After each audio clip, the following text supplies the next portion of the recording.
اہم ترین مسئلہ یہ بھی ہے کہ جو صاحب نصاب مال کے نصاب ہو، ہم نے جس طرح کہ اپنے پہلے کلپ کے اندر ذکر کیا کہ قربانی کرنا کس پہ لازم واجب ہے۔ اب اگر قربانی ایک سال اس پہ لازم واجب ہوگی تو کیا ہر سال وہ قربانی کرے، یا پھر بس ایک سال قربانی اس نے کر لی ہے، آئندہ پوری زندگی اس پہ قربانی کرنا لازم نہیں ہے، بلکہ اب وہ اپنے والد کی جانب سے، کبھی والدہ کی جانب سے، کبھی عزیز مسلمان کی طرف سے، کبھی کسی اللہ کے ولی کی جانب سے، مختلف اور لوگوں کی جانب سے وہ قربانی کرتا پھرتا ہے، تو کیا یہ طریقہ درست ہے یا غلط ہے؟ تو اس بارے میں آپ یہ بات اچھی طرح سمجھ لیں کہ اگر جس طرح اس سال وہ صاحب نصاب ہے جس میں شرائط پائی گئیں، اگر وہ ہر سال اسی طرح صاحب نصاب ہوگا تو سب سے پہلے اس کی اپنی قربانی اس کے ذمے ہے، یعنی دوسری کی قربانی کرنا اس کے ذمے تو نہیں ہے نا واجب، وہ تو ایک مستحب عمل ہے،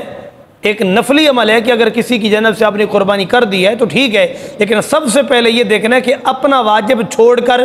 گناہگار ہو رہا ہے اور دوسرے کی جانب سے وہ نفلی کر رہا ہے، تو یہ تو کوئی عقل مندی نہیں ہے۔ سب سے پہلے اپنا واجب ادا کریں، یعنی اگر جو اس سال آدمی آزاد بھی ہے، مقیم بھی ہے، مال کے نصاب بھی ہے ان ایام کے اندر، تو اس پہ قربانی کیونکہ لازم ہے۔ اب اگر وہ اگلے سال بھی اسی طرح قربانی کے دنوں میں وہ مال کے نصاب ہے، آزاد بھی ہے، مقیم بھی ہے، ضرور ہے زندگی سے اضافی اس کے پاس اتنا مال ہے، تو پھر اس پہ اب بھی قربانی لازم ہے۔ یعنی اگر ہر سال یہ شرائط پائی جائیں گی تو ہر سال مال کے نصاب پر قربانی کرنا لازم ہوگا، جیسے کہ ہر سال مال کے نصاب کو زکوٰۃ دینا اپنے ذمہ ہوتا ہے، اگر وہ نہیں دے گا زکوٰۃ تو گناہگار ہوگا، جیسے ہر بندے پر نماز اپنی لازم ادا کرنا ہے، اگر وہ نماز نہیں پڑھے گا اوروں کی طرف سے پڑھتا پھرے گا